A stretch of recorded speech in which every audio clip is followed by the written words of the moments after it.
چاغ و هەموو چاغاوە بخێر تەماشاوانên هێژا سوزان بابانم لەگەڵەوە بۆ پێشکەشکردنا خەلکێکە دن ji بەرنمەیە ڕیا کوردستانê ji Kurdsat Newsê تەماشاوانên هێژا ئەم کێلیên dîrokî jiyan dikin ئەم rojên dîrokî jiyan dikin û em di qonaqێka girîng û hestiyar ya dîroka Kurdistanê de ne bernameyê me ya Rêya Kurdistanê wek her hefte vê carê jî babetê me ya sereke meseleya proseya çareseriya doza Kurd li Bakurê Kurdistan û Tirkiyeyê ku bandorî li ser hemî doza Kurd li her çarparçeyê Kurdistanê û tenan dervê welê jî dike û bandorî li ser hemî roşelata navîn dike ji ber ku eger bê bîra we di xeleka berê de em behsa vê yekê kir ew Kurdê ku dahat perçiqandin ew Kurdê ku 100 sal berê bi xwîna xwe tîpên zêrîn nivîsan ji bo roja îro niha siyaset dike niha dibêje ku êdî em bi xwe çarenivîsa xwe dinivîsîn û em hene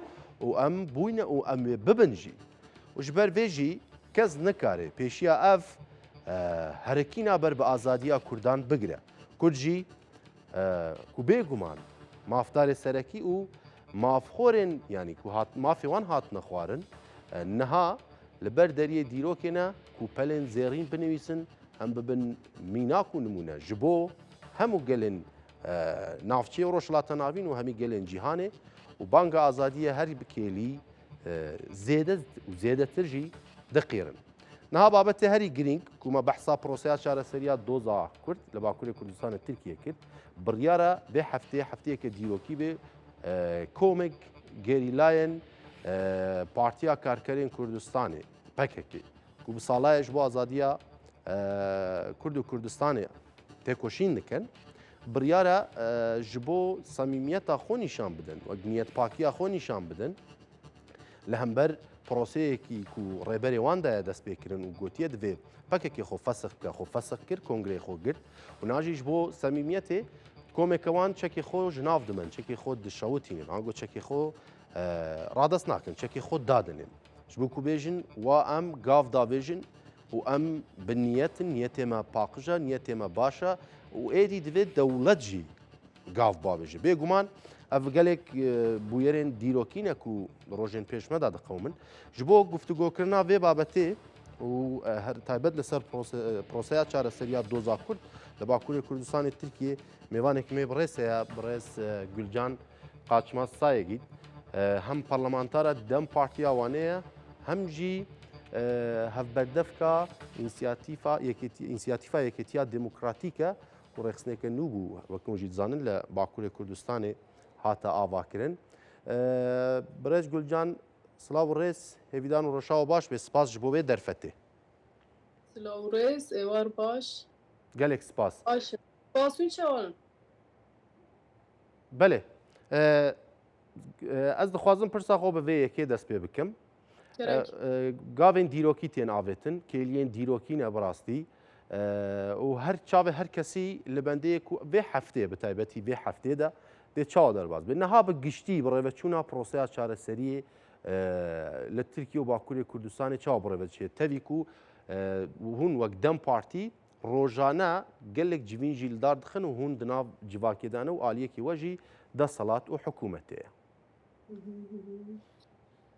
Erê rastî dema we jî bername dest pê kir hindek tişt înan de ziman em demê dîrokî de derbas dibin. Rastî jî gelê Kurd hertin demê dîrokî de derbas dibe li belê ewa heftê ew rojê wan rojan em bijîn em jiyan dikin rastî jî gore berê rewşekê cuda rewşekê êrînî jî derîn te holê dema em berê xwe de ne pêvajoyê yanî min jî dizanin ku işte qasrişîlên şunda peymana Lozanê işte Kurd kirin du parçe şunda kirin çar parçe û ser wan her çar parçan jî her parçe tiştekê dîr hat qewimandin aliyê Bakur jî yanî gelê Kurdê Bakur jiyana xwe berdewam dike aliyê yanî çavêjin neha nas kirin hem aliyê çandê we hem aliyê zimanê we hem aliyê hunerê we yani em ser axa xwe hatin nenasîn em vê bînin ziman yani netew dewletan an jî dewletê hişmendiyekê wisa derînan de holê yani Kurd ser axa xwe nehesiban gut tu ser ve axeyî lebele te tu nebî Kurd. Te tu zimanê Kurdî neaxivî. Te tu behsa mafê Kurdan nekê. Te tu çanda Kurdan nejî. Di nasnamayê Kurdan nejî. Te tu mîna min bifikirî. Yani te tu çawa bifikirî? Te tu bêjî ez Tirk im. Rastî jî ew yani ew nenasîbûn, asîmîlasyon tune hesibandin mirov rojan, salan dikare serê binirxîne serê nirxandinê biketin. Lê belê servê tune hesabandinê, servê girtinê, servê binçavkirinê, servê kuştinê berxwedanekî herî mezin jî heye, berxwedanekî herî mezin jî derketiye holê. Yani sed sal berîn ha heya îro em dema berê xwe danî aliyê Bakurê Kurdistan taybet ez dibêjim. Rastî jî sed sal jî berxwedanek derketiye holê û gelê Kurd jî gotiye min ser axa xwe divê ez zimanê xwe ve çanda xwe ve hunera xwe ve gel gelê dî jiyana xwe berdewam bikim û vî awayê de xebat berxwedanekî mezin derinandiye holê. Çi bî em îro berê xwe danîn yekê cotmehê heya îro li Bakur û Tirkiye pêwajiyekê cuda heye. بله Yani rewşekê cuda derketiye holê.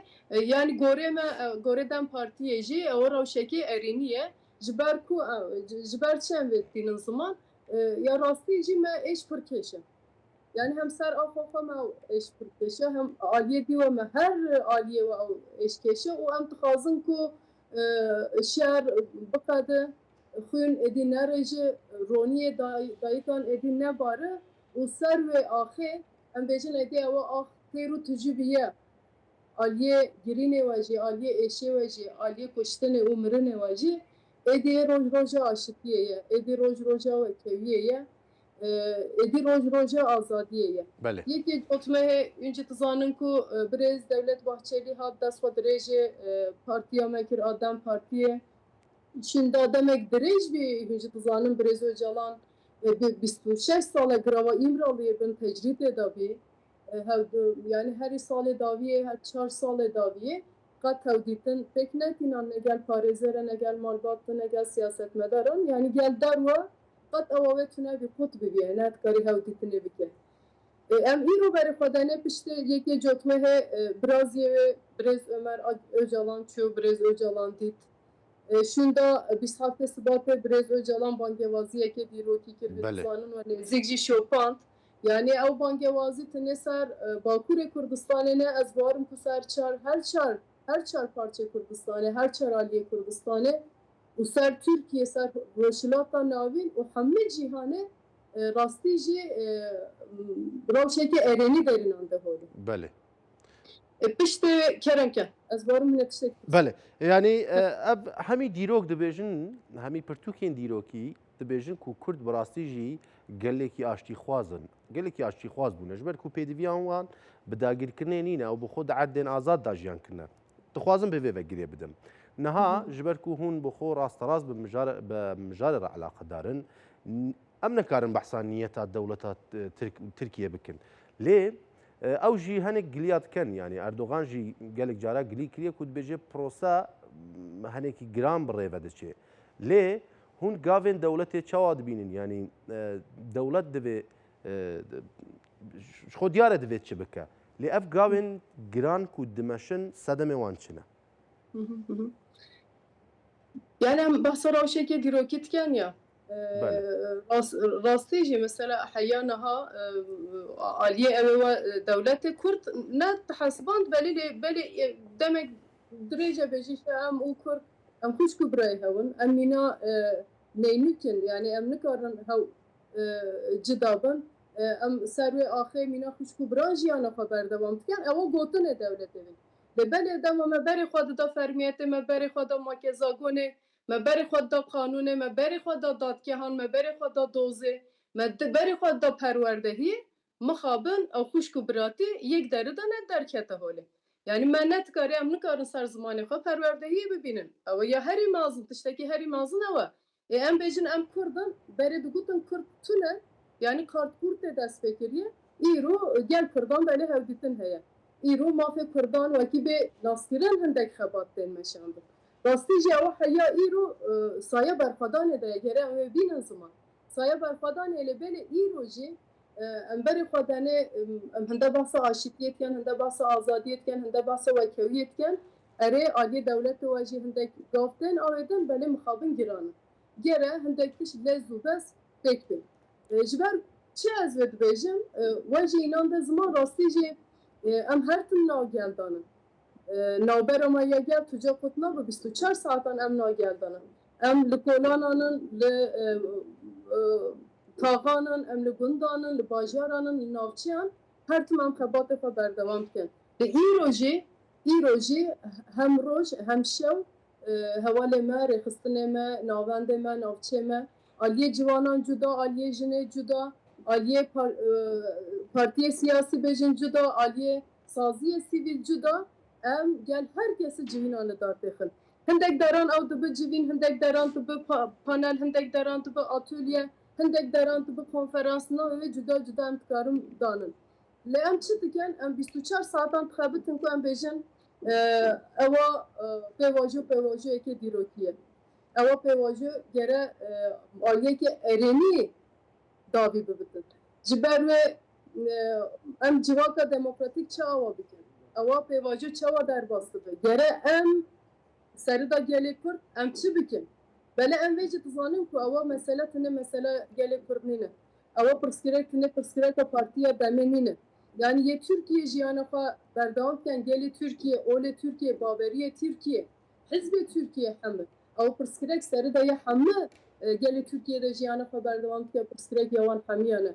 Ji ber wê yekê em dema hevdîtinê dikin tune gelê xwe ne, gel hizbê dî, gel hişmendiyê dî, gel baweriyê dî, gel olê dî jî em wan hevdîtinan dikin û em bêjin em bi hev re çawa vê pêvajoyê erênî dikin. Çawa ew pêvajo derkevte astekê jûr e û êdî ew pirsgirêka gelê Kurd ser vê axê awayekî aştiyane û awayekî demokratîk bê çareserkirin. Em vê awayê de xebatan dimeşînin û ew ê bimeşînin ji wan xebatan.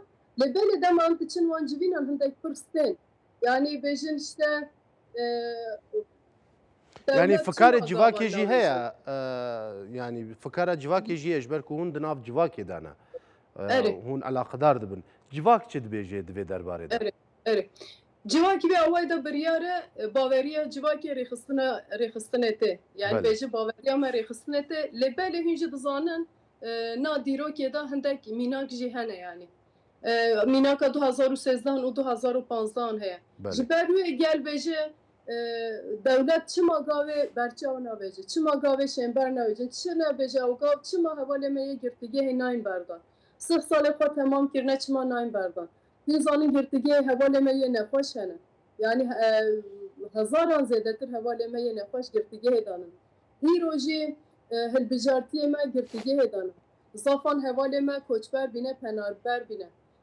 Vê awayê de bêje gere hindek gav bên avêtin. û em jî dixwazin ku gav bên avêtin, belê mesele aşitiyê yani rê û rêbazê aşitiyê gere mirov hûr bi hûr bifikire û gorî wê hereket biketin. Şer tiştekê rehet e. Mirov dikare zû xira bike, belê avakirin piçek zor e. Ji ber wê ji bo avakirinê jî rastî jî gere em gavê xwe qehîm bavêjin. Em bêjin qehîm, saxlam em wan gavan bavêjin û aşitiyê ser wan, gavan ser wan gavê saxlam jî aşitiyê ser wê dîzayn bikin û ser wê aşitiya xwe bilind bikin. Ji ber wê yekê em xwe bawerin, em gelê xwe bawerin, em rêxistina xwe bawerin û aliyê dewletê we jî em dixwazin ku dîsa gavê şember bên avêtin. Hûn dizanin bin sîvana Parlamentoya Tirkiyeyê de komîsyonek jî bê ava kirin. Ew demek dirêje ser wê jî xebat tên meşandin. Ser ew komîsyon tê çawa bi xebatê çawa bimeşîne me dem partî tiştê xwe înandine ziman gel çapemeniyê jî parwe kirine. Û em dixwazin ku demek nêze ew komîsyon bê ava kirin. Belê wê komîsyonê de gelê Tirkiye hemî gere xwe wê derê bibîne. Yani gere jin xwe wê derê bibînin, aktivîstê mafê mirovan xwe wê derê bibînin, çapemenî xwe wê derê bibînitin. Her ol, her bawerî, her gel, her hişmendî bêjin, her hizbê Tirkiye te de xwe bibîne û gorê wê hereket bike. O wekî pirsgirêka gelê Kurd bê çareserkirin, demildest xebat bên dest pê kirin. Yani behnadî jî înan de ziman pirsgirêka gelê Kurd dema awayekê demokratîk bê çareserkirin, ewa tune destkeftiya gelê Kurd nîne. Tune destkeftiya Bakur jî nîne, ji bo gelê Tirkiye hemû destkeftiyekê pir mezin e we. Gelê mirovê jî bîne ziman. بێگومان نەها ینی ئەس ناخواز vêyekê bêjim lê ئەگەرە ku proses ser neket ji ber ku hem roja borî çend roj berê Mustefa Qaresû jî amaje bi vê yekê kir ku hinek baskek aliyekî di nav dewletê de hene ku naxwazin pêvajo bi serkeve. Erdogan jî amaje pêkir ku hinek kes henin hinek alî henin naxwazin proseyê ser bikeve û dixwazin protesto bikin ya jî provokasyon bikin. Di egera çêbûna provokasyonê yan got careke din çêbûna êrişên li ser gelê Kurd û girtin û binçavkirin û qeyûm û bi giştî ez behsa êrişê dewletê dikim. Tedbîrên we wek Dem Partî ya jî gelê Kurd we çi tedbîrek ya jî we çi senaryoyek bo vê yekê berçavara derbas kiriye? Yani em vê bînin ziman em gelekê ewin yani em zanin berxwedan çi ye berxwedan çawa dê dayê. Belê. Rastî jî îruşîn da jî ser zemîna demokrasiyê me divê em wan xebatan bimeşînin û em divên işte siyaseta demokratîk rehet bimeşînin. Dewlet yani em xwe bawerin biryarê me jî gorê wênin, gavê me jî gorê wênin û em dixwazin ku mehêşka çima got dewlet demildestinde gavan bavêje ew kesê provokasyonê bikin ew kesê nexwazin ew pêvajo berdewam bike ez barim dewlet dema gavê şêmber bay ji gavê berçav bay jî din ew jî nikarin wiha rehet vê provokasyonê bikin hereket bikin. Yani ji ber ku hani we gotiya işte tê çek bên dayîn çawa bêjin aliyê samîmiyetê tiştekê gavekê gere gorê wê dewlet jî gorê wê hereket biketin yani. Gere dewlet jî gorê wê gavekê mezin bavêjin. Gavekê berçav bavêjin. Başa Yekêtiya İnisiyatîfa Demokratîk hate damizrandin. Di vê qonaqê di vê proseyê de rolê ev yekêtiyê çi ye? Hûn çi dikin eger hûn hinek behsa kar û xebatê xwe bi taybetî ji ber di vê proseyê de gelekî girîng e? Erê. Rastî jî dizanim ku seraxa Kurdistanê yani demek dirêje ji bo Yekîtiya gelê Kurd ji bo Yekîtiya Neteweyî xebat tên meşandin hatine meşandin jî hindek deman jî serkeftî jî biye lê belê mixabin hindek deman jî ewa qers diye qut bûye an jî sekiniye êdî nekariye xwe berdewam bike. Yani ewa demekî dîrokî ye rewşekê cuda ye û em jî dixwazin ku ji bo Yekîtiya gelê Kurd ji bo Yekîtiya gelê Kurdistanê ji bo pirsgirêka gelê Kurd awayekî aştiyane û demokratîk bê çareserkirin em jî xwe berpirsiyar dibînin mîna İnisiyatîfa Yekîtiya Demokratîk û vê awayê de em ê çawa xebatê bimeşînin ku me wê şeklê 11 Gulanê İnisiyatîfa xwe deklarasyona wê ji gel raya giştî û çapemeniyê we parwekir. Em 301 delegene û 36 kes rêweberiya me de sekreteriya me de cih digiritin. Em her mehê civînê xwe li dar dixin. Em her awayê tune yani ji bo Kurdan ne ev Kurdistanê de Bakurê Kurdistanê de her on niha navê İnisiyatîfê de cih digiritin. Her bawerî cih digiritin. Sadû şêst em bêjin kesayet hene navê İnisiyatîfê de sadû çil jî hizbê siyasî hene. Yani ama hê jî ewa negeheştiye armanca xwe ji ber çi ez vebêjim hê jî hindek kes hene me divê em beşdarê wê xebatê bikin çünkü em dizanin ku Yekîtiya gelê Kurd dema vê avakirin pirsgirêka gelê Kurd jî tê demildest nêz da bêçareserkirin. Li Qamişlo 26 mehê li konferansek hat li darxistin hûn jî dizanin ku ez jî vê konferansê bî rastî ji vê derê rihekê pir cuda derket vî holê. Yani hişmendiya me çi bibilav bi, hizba me çi bibilav bi, berê her tişte em Kurdin. Berê her tişte em gelê Kurdistanê ne û em Kurdin.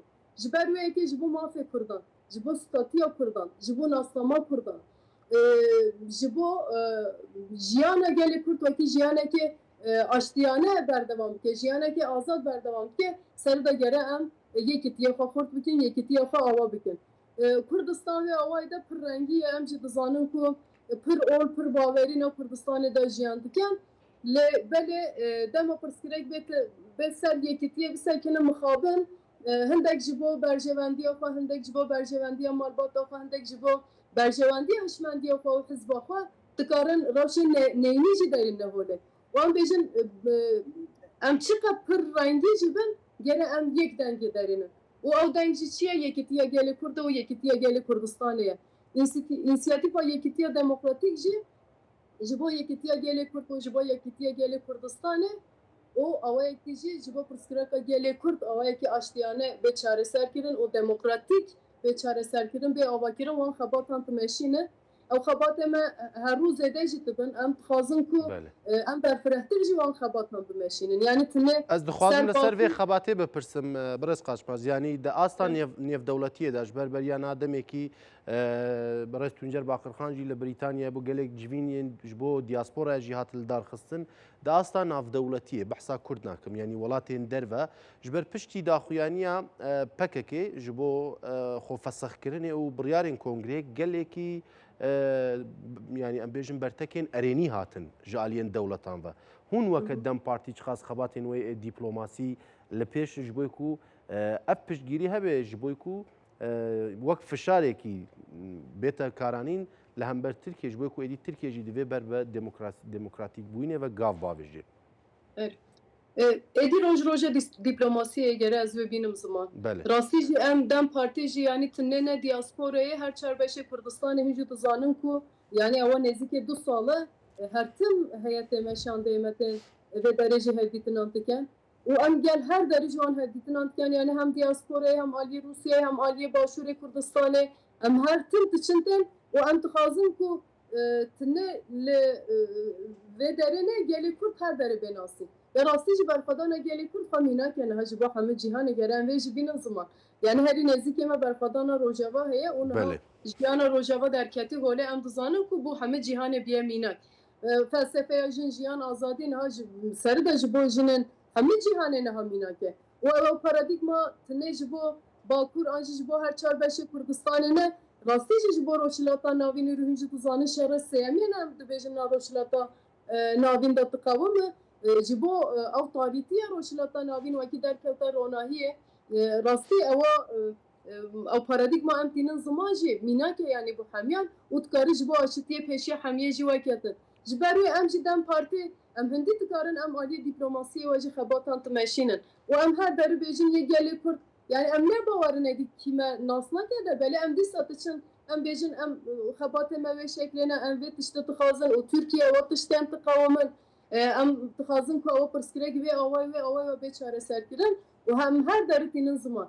Piştî bangêwaziyê Birêz Öcalan jî rastî we jî înande ziman rastî jî atmosferekê pir erînî derkete holê. û ewa rih jî tiştek dîdan te barekê dîdan te ser pişta me û ji ber wê xwe ewa înisiyatîv jî me got demek nêz de gere wan xebatan bimeşînin û em Kurdê Bakur ji bo pirsgirêka Gelê Kurd bê çareserkirin berpirsyariya me çi ye? Gere em çi bikin? Yani em Dem Partî vê away de gere çi bikin? Hem aliyê siyasetê de hem aliyê civakê de hem aliyê hişmendiyê de hem aliyê kedê de aliyê perwerdehiyê de çi tê destê me gere em bikin û ser dîplomasiyê jî gere em xwe dene naskirin û her aliyê dem çan gotî xebatê me tên meşandin yani ewa dem erê dema dîplomasiyê em dîplomasiya xwe hindî xurt bikin ez bawerim ku ji bo vê pirsgirêkê jî têga vê berçav û yê şêmber lez û bez benavêtin. Du pirsiyarê min mane pirsê beriya bidawî bibe Birêz Ebdullah Öcalan gelekî giringî da rolê şaredariyan di vê sîstema nû de di Tirkiya Demokratîk ya Pêşerojê de behsa vêyekê dikir ku şaredarî dikarin rolên komûn bilêzin yani rolên giring bilêzin. Ez vedigerim roja sîwiyekî adarê dema hilbijartinên şaredariyan. Biryarek hebû ku divê dibin barên şaredariyan da perwerdeyên zimanê Kurdî çê bibin. Bi taybet ji bo endamên Dem Partî jî û ji bo parlamentaran jî. Çima ez vê pirsê ji hemî parlamentaran dipirsin Birêz Qaçmaz.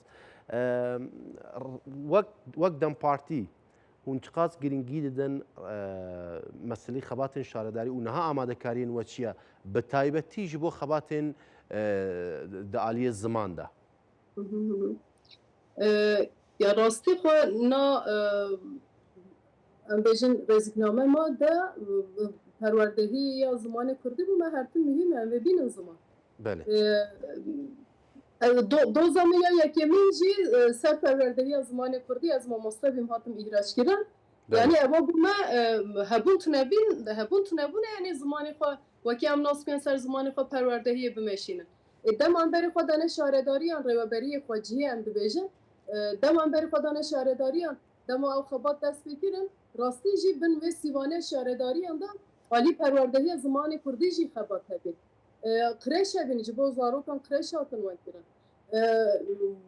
bin şaredariyê nebijî dîsa ser vê axê saziyê me yê zimanê Kurdî hene ev vê awayî de jî xebatan tu meşînin û ewa jî em çend bêjin ji bo me xetekê sor e yanî niha em dema ser bêjin ya makezagon gere bêgu hertin xalekê me yek jî perwerdehiya zimanê dayîkê ye yanî ji ber wî ewa xetekê sor e em ser û xebatê xwe hertin tu meşînin îrûşîn bêje em wan xebatê xwe bimeşînin بله راسته بێگومان ji بۆ me xettê sor me dixwaze vê bibîsim û dizanim jî çixwe wisa pirsa min ê davî ev e piştê ku eger gav bêt avêtin di hefteya bê de eger grûpeke gerîla çekê xwe ji nav bibin û pişa vegerin cihê xwe ji xwe top wek dibêjin top dawêje saheya Tirkiye tê payîn Tirkiye çi gav bavêjê çi guartin bênekirin yanî qonavê pêşiya me de hûn vê yekê çawa dibînin Ya rastî jî dizanim ku hertim dewleta Tirkiye Kurd hertim av dikir em ça bêjim terorîze dikir yani her tişt navê hewekê da navê peyvê da pînan de ziman me diku em zimanê xwe ve perwerdehî dixwazin em dixatin binçavkirin me diku em çanda xwe ve divên jiyana xwe berdewam bikin em hertim vê evê we dixatin yani wisa ser me ew nav ser vê navê diçûn mixabin îro em berê xwe danê gotin işte bila agîrbes ve agîrbes hat dayî şûn da fesih derket niha hûn jî dînin ziman ku hûn jî dizanin ku çekberdan yani çi bêjin ji bo samîmiyetê gavekê mezin tê bê avêtin êdî destê dewleta Tirk de hêcet namîne gere mirovê bînin ziman yani dema ew hêcet jî holê derket gav bên avêtin ew gavê mezin jî çi ye bêhna dî jî înan de ziman bin sîvana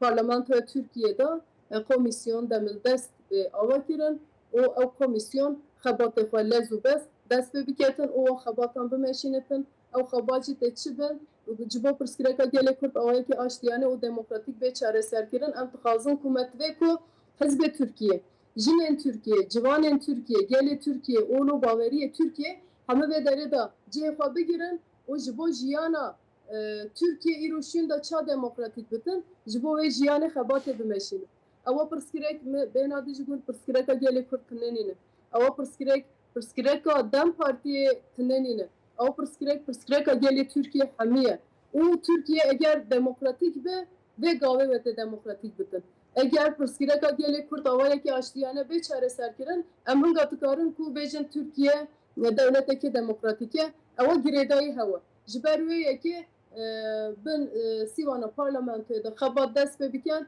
û ew xebat aliyê dewlet we aliyê hemû hizban we bên meşandin بله باشه gelek spas birez Gulcan Qaçmaz Sayegît parlamentara Dem Partiya wanê û hevdem jî hevberdevka Yekîtiya İnisiyatîfa Demokratîk gelek spas boye derfetî ji Silêmanî heya wanê silav ji bo we û em dibêjin carek dî hêvîdarin eger bernameyek dîme bi hev re çêkir em li ser sûra amade çêkin spas ji boye derfetê serserim serçevê me dem baş qwat bi serkeftin gelek spas bele temaşavanên hêja em وەکە وەژی بێست بڕێز قاچماز سایەکی جیهانی زمان خەباتێ کوردان بەردەوامن کورد دخوازن و بە ئیسرارنجی بە بڕیارنجی دەبێژن ئەم ئێدی ئەو کوردێ بەرێ نەمایە کورد نەکوردێ بەرێنە و بە ئیسرارن تەویک و gelek bi fikarinjî lê hewl didin gavek hatiye avêtin ji vê gavê sûdê pêwîst werbigirin û wek me jî amaje pêkir di hefteya bê de eger ku komeke gerîla bi ber çavê hemî ragandên dinyayê çekê xwe danên çekê xwe bişewtînin bêguman ev gaveke girîng û erênî ye û gaveke ku samîmiyeta xwe ji bo proseyê ji bo pêvajoyê nîşan didin êdî ya dîtir dikevête ser milê dewleta Tirkiye Tirkiye divê gavên pêwîst bavêje ji ber ku wek hûn jî dizanin di salên 2013 û 15 da proseyeke dest pê kir bi navê proseya aştî ku herî dawî provokasyonê bi dawî bû û wekî ku qaşo Kurd sûcdarin Kurd bûne sedema kuştina polîsan û piştî vê na plana çokdanînê li ser Kurdan bi taybetî bo Bakurê Kurdistanê bêjim. Plana çokdanînê çê bû operasyonên gelekî mezin di hundirê Bakurê Kurdistanê û pişra operasyonên mezin ya dewleta Tirkiye ji bo dervê Sinûr bi taybetî ji bo Başûrê Kurdistanê dest pê kirin. Di nav van operasyonan de operasyonên ku bi navên pence kilîdiya yek û du jî di nav xwe da girt û operasyonên bi navên cûr bi cûr li ser Herêma Kurdistanê dane dest pê kirin û her wekî hûn dizanin salên 2015 zivistana 15 û 16 berxwedana rêveberî xweseriya demokratîk li Bakurê Kurdistanê di nav bajaran da şerekî çêbû ku dewleta Tirkiye jî re dibêje şerê barîqata ev hemî bêguman gelê Kurd wan tişta dît. Rayek giştiya dinyayê jî vê tiştê dîtin. Niha qonak hatiye qonaqekî ku divê dewleta Tirkiye gav babêje ji ber ku guhartinên navdewletî yanî dewleta Tirkiye neçarê vê yekê kiriye ku divê gavên şêmber babêjî û êdî ev sîstema heyî li Tirkiye. Ev sîstema heyî li Tirkiye bersîv nada. Ev sîstema heyî li Tirkiye niha divê rewşaheyî nikare.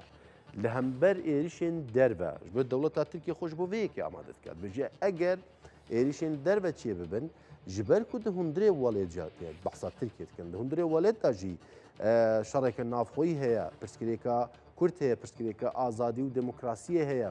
Her roj Kurd tên tawanbarkirin, Kurd tên terorîzekirin, wan têne girtin ev e beşekî herî zêde bi milyonan welatî Kurdin ku daxwaz azadiyê xwe dikin nerazîbûnê nîşandan li hember dewlet. Ev jî pirsgirêkeke navxwe ye.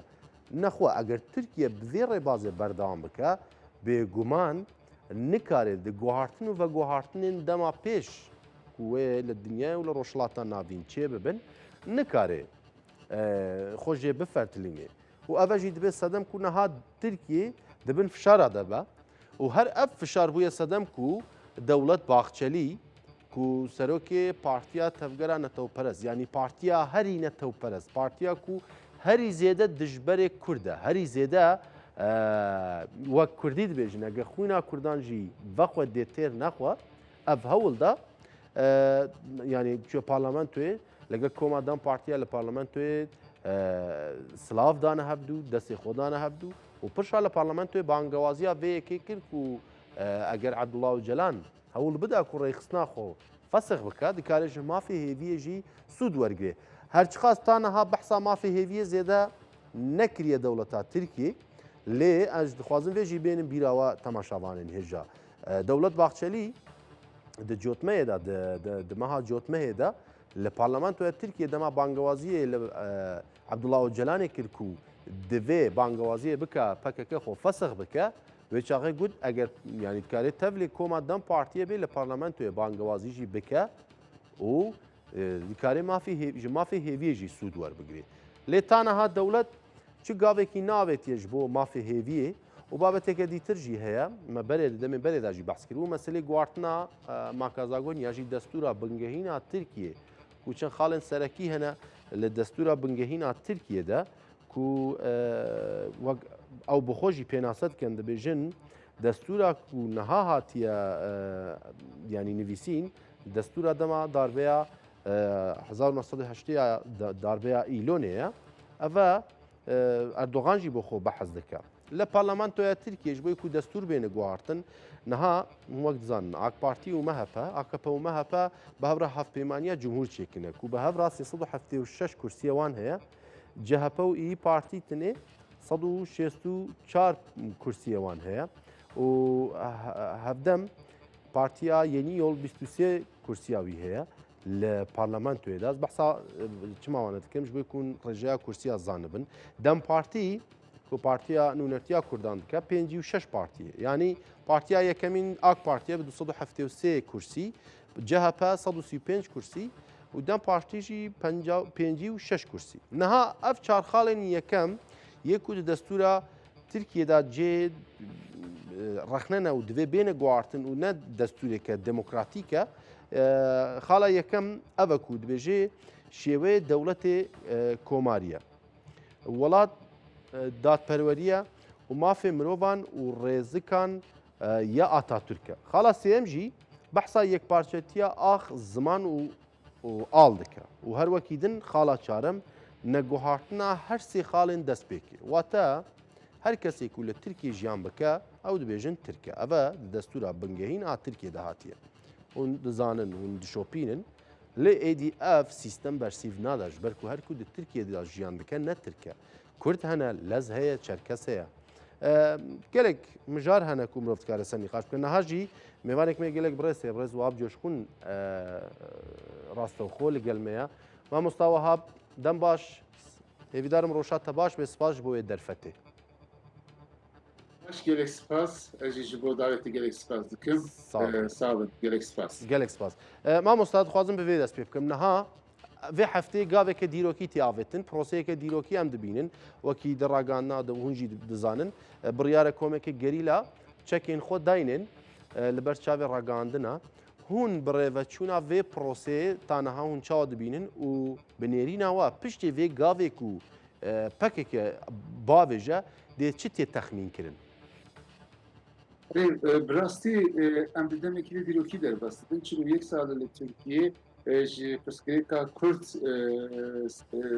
ji wê ewkekî pevçûnekî mezin heyî vêya berdewam dike vê heftekî hefte were vê gavê vê avêtin vê pevçûn em texmîn dikin û em herîk dikin ew ê bixede via pir got gavekî dîrokî anka wexta em li Serokkomar Tayyip Erdoğan meze dikin û rêveberê Dem Partiyê meze dikin her du alî jî dibin di prosesê de anka piştgirêkî tune proses wek hatî plansazî wer berdewam dike ji bo wî ew ê vê heftê de ew ê çek bê dayîn wek sembolîk ew ê çek bê dayîn piştî wî prosê ew ê berdewam dike tabii mesela Kurd pirsgirêka Kurd li Tirkiyeyê tenê ne bi çeka hatî girêdan çek gelek faktorekî mezin e gelek faktorekî muhîm e em vêya kabul dikin lê belê Kurd Kurdê li Tirkiyê daxwaza wan heye hem ji alî siyasî hem ji alî hukukî daxwaza wan heye van daxwaza ew ê çawa bên cî ji vî saetê şûn de di siyaseta Tirkiyeyê belî her tiştê van mesela bê nîqaş kirin yani mesela Kurd dixwazin biran zimanê wan bê nas kirin û zimanê wan hem di mevzuatê de hem di kanûna bingehîn de têkê bibîne temînatê ya dixwazin hem Kurd dixwazin hem welatî bira nûh de bê tarîf kirin çünkü hem welatiya Tirkiye di destûrê de hatî tarîf kirin rastiya Tirkiye naxe holê wî rastiya baş tarîf nake Kurd dixwazin biraviya jî bê guhertin li alî dinê dîsa mesela hem Partiyê Kurd hem gelek Kurd dixwazin di herêma xwe de rêveberiyê de hinkî dinê xwediyê hêz bibin ya jî vî daxwaza xwe jî tînin ziman ji bo wî eger çek berdayîn bi temamî biqede ji vî saetê şûn de di qada siyaseta Tirkiyeyê berî her tiştî van daxwazê Kurda ew were rojevê ew orter vana ew ê münaqeşekî û têkoşînekî mezin dest pê bike îran derheqê vî mijarê de hinkî amedvekarî jî dibînin mesela li parlamentoya Tirkiyeyê de ev komisyonekî bê ava kirin vî komisyonê berî her tiştê wazîfa vîya mezin ji bo vî prosesê kanûn amade bikin yani vî prosesê li çi hewca wî heyî hewciyetiya vî prosesê çi ye ev kîjan kanûnê Tirkiye di mevzuatê de bê guhertin ev kîjan kanûnê nûh ji nûh de bê nivîskirin ev vana tespît bikin o ev vana bînin parlamentoyê de parlamentoda goraviya ev gavê xwe bavêjî vî komisyon Dem Partî dixwaze vî havînê bê ava kirin û bilêz bişuxile û çünkü proses gelek mühim e kes naxwaze li vî prosesê de bira kemasînkî çêbibe ji bo wî em werdibînin yani ez wer tahmin dikim ew berê vê merasîma PKK çêbibe ew ê Erdoğan û Dem Partî لهردوو بجوین بله بردور جوینێکی چێ بکەن پشتی ویژی وی ئاواکردنا کۆمیسیۆن بێ ڕۆژەوێ سەر ڤیاژی پرۆسس بمەشێ باشە نەها دەمێکیە ئۆپراسسیۆنێن گرتن و بنچافکردنێ شارەداران سەرۆک شارەداریان ئۆپراسسیۆنێک سیاسی لەسەر جەها پێ دمەشێ divê demêda bi nêrîna we ev dê bandorî li ser proseya çareseriya doza Kurd bike Yani bandorîkî ew ê serî bike em viya bi zelalî dibînin îro bi rastî wexta hûn dê mêze bikin vî prosesî hinkî avantajê wî mezin heye çi mesela avantajê wî herî mühim anka di parlamentoya Tirkiyeyê de pênc hev grûpê mezin henin İYİ Parti dijî İYİ Parti çar grûpê dinê vî prosesî piştgirî nîşan di vî prosesê yani AK Parti, MHP, Dem Parti û CHP lêbelê wexta van operasyona ser CHP berdewam bike CHP wî çaxê ew dijî desthilatdarî bisekine ji desthilatdarî kîjan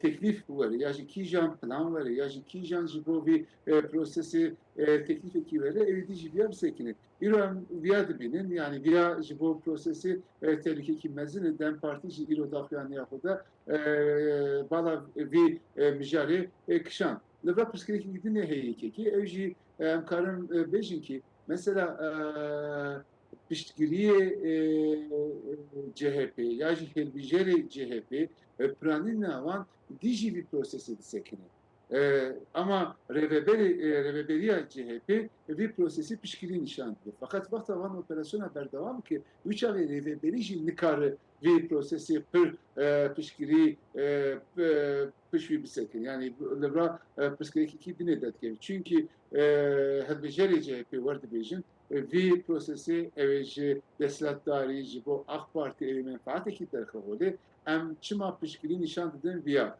heta îro rêveberiya CHP digot vî meselê ji bo Kurda gelek mühim e çünkü Kurd di hilbijartina şaredariyê de piştgirî nîşan dan me em daxwazê wan gelek bigire berçavê xwe û siyaseta xwe gora viya tanzîm bikin lêbelê wexta van operasyona zêde bibe mesela o şaredarê CHP jî bêgirtin bi çavkirin wî çaxê CHP ew ê dijî desthilatdarî hinkî dinê tûj bisekine û viya ji bo prosesê jî bandorekî menfî derxeholê ji ber ku niha li CHP de gotinê wisa heye dibêjin behsa roşelat kirin yani qesdama Bakurê Kurdistanê dibêjin li Bakurê Kurdistanê aştî û xweşî lê li rojavaya Tirkiyeyê girtin û binçavkirinê bi hevra nabe yani ev jî bi corek muxalifeta xwe CHP muxalifeta xwe li dijî ev proseyê nîşan dide niha ez dixwazim vê bipirsim AKP divê demê de bi nêrîna we divê demê de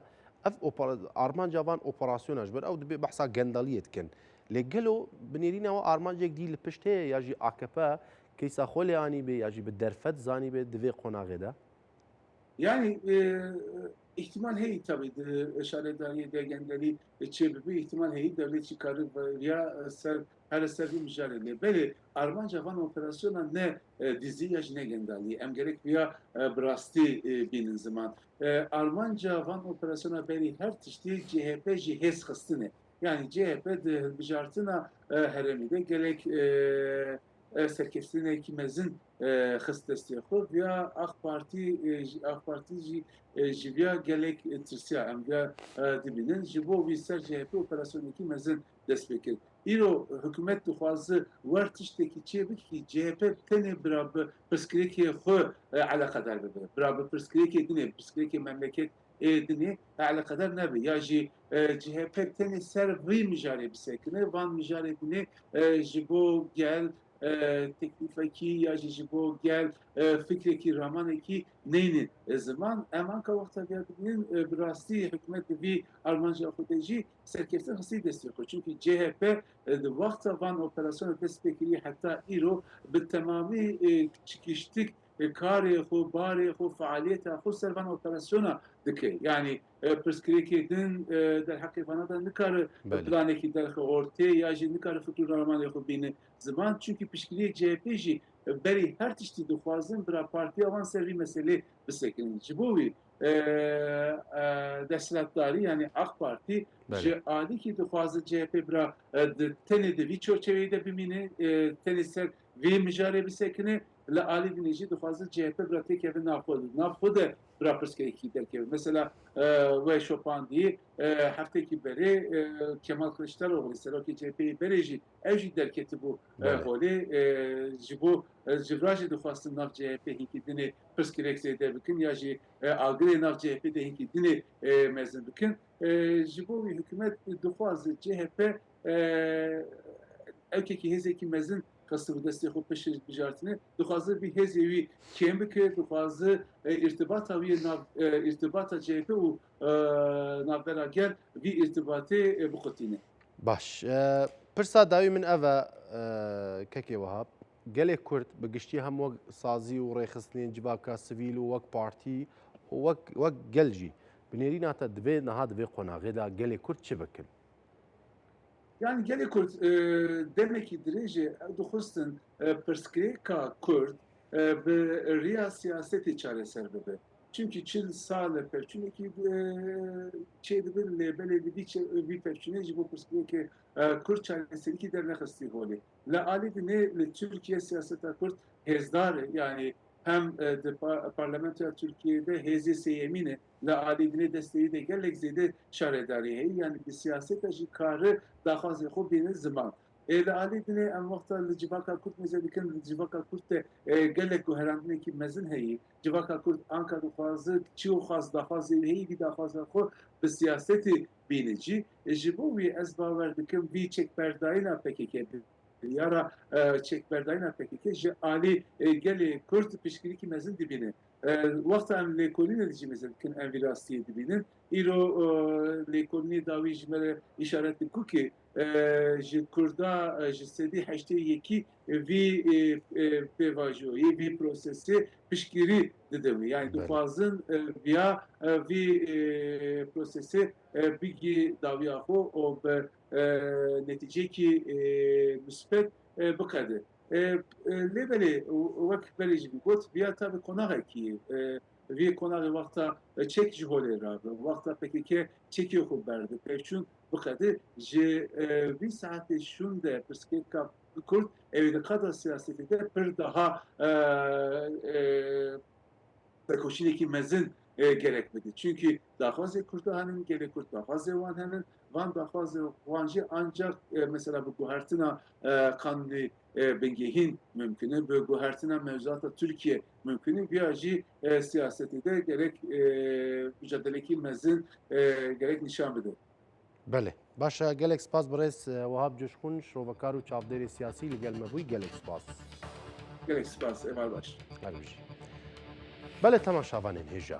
Em bi vî awayî jî hatin daviya xelekekî xwe ya dinya bernameya Riya Kurdistanê. Her hefte şemî demjimêr nehê êvarê li gel me bin. Em bi taybetî niha divê demê de ranî em proseya çareseriya doza Kurd li Bakurê Kurdistanê û Tirkiyeyê de girin dest. Lê teber û bernameyên me gelekî berfireh dibin divê pêşa rojê de. Bi hêviya carekî din em hevdû bibînin. Şad, bextewar, azad bişî.